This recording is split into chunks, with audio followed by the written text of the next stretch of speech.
but I'm here for yours. Holly Harris is here with the headlines. Britain's economy has bounced back from recession, with record growth of 15.5% between July and September.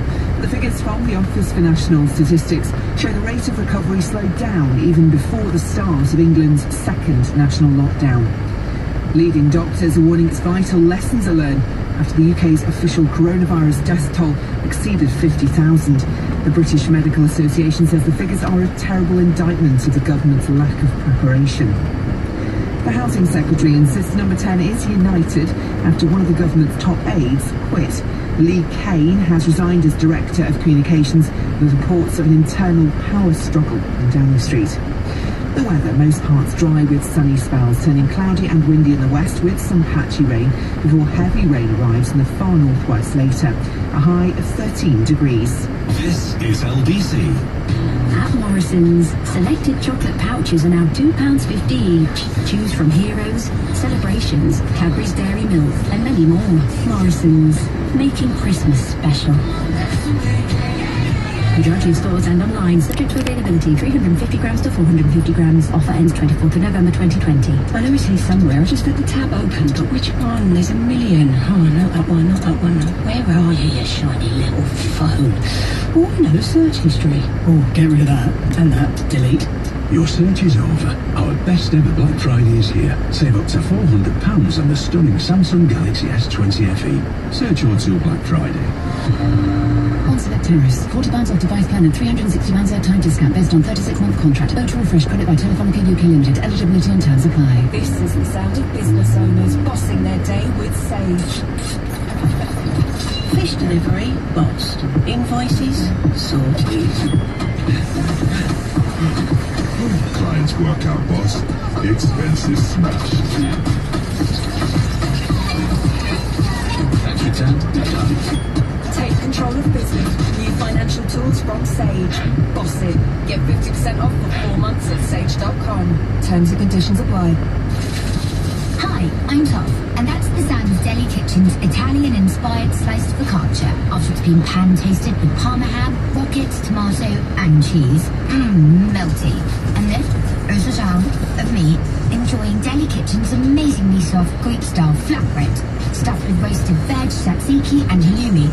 Posh or not, Deli Kitchen's flatbreads take mealtimes to the next level. Pick up Deli Kitchen at your favourite supermarket. Climate change. Where do we start? Well, we could start by trying plant-based milk in our coffee every morning. Maybe cycling to work every once in a while. But our biggest carbon footprint could be from heating our home.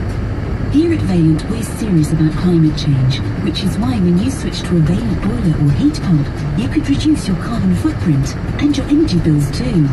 Now that is a good place to start. Find your local installer now. Why wait? Valiant. If you're wondering what you can do with your pension pot, this could be how you're feeling. That's the sound of worry and uncertainty, But you could be hearing this. let's call it the sound of clarity, which you can get from PensionWise, a government service providing free, impartial guidance. In just an hour, you'll get clarity on all your options so everything feels less and a little more. If you're over 50, visit pensionwise.gov.uk or call 0800 144 8944 and discover the power of an hour. This is an ad for M&S Energy. Honestly, it's not the most exciting ad you'll hear today. No opera singers, drumming gorillas, not even a jingle. It's not that we couldn't be bothered, it's just all our energy has gone into saving you money instead. Quite a lot when it comes to your energy bill. Sorry, forgot ourselves there. M&S Energy. We put our energy into saving you money, not flashy radio ads. Get a quote at mnsenergy.com. Savings based on median consumption defined by Ofgem and prices averaged across all regions and compared to average Big Six standard variable. James O'Brien on LBC. Call 0345 6060 973. I'm so desperate to own newspapers, these people. If unless reality is somehow negotiable, unless they can persuade us to act against our own interests and in theirs.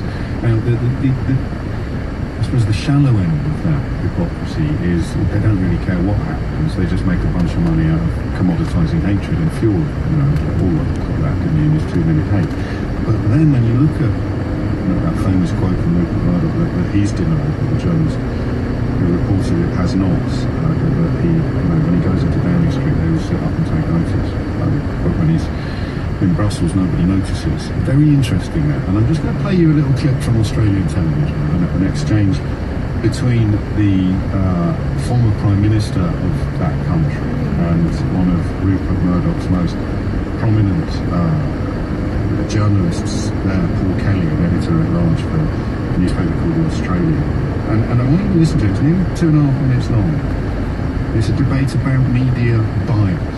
When I said to you at the beginning of the programme today that I'm embarrassed to tell you I can't make any substantive comparisons between how the media works in other countries, but when I do look at where the UK now sits on many international registers of trustworthiness, not the perception of trust among the public, but the sort of objective measure of the relationship between what is reported and what is reality, we're in quite a deep hole, and most of us don't notice. So here is, because I think climate science is the perfect example of how Rupert Murdoch's model of journalism sees people that you are encouraged to sort of trust or listen to or read. They are actually killing our grandchildren. Have a listen to this. We have many publications that are dedicated to promoting the cause of climate change and radical action on climate change. So that's okay, is it?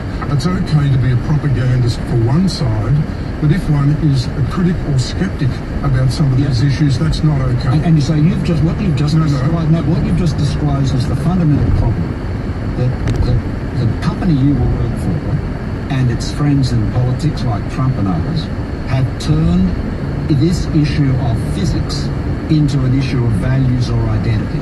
Now, saying that you believe or disbelieve in global warming is like saying you believe or disbelieve in gravity. You've turned something that should be a question of engineering and economics into undiluted ideology and idiocy, and we are paying the price in delayed action to address global warming. And your employer, Paul, has got a huge share of the blame for this. It is a shocking legacy. Now listen, I don't think it's correct to say that the votes cast at recent elections where the party that had the more stance in terms of taking action on climate change, that they were beaten, and those parties have been beaten, and this is essentially because of News Corporation, okay? I think you exaggerate the impact that we have. That's what Rupert always used to say to me. He'd say, we don't have a very big audience, we're not that influential. Talk to Lachlan. Look, I've had all of that flannel for years.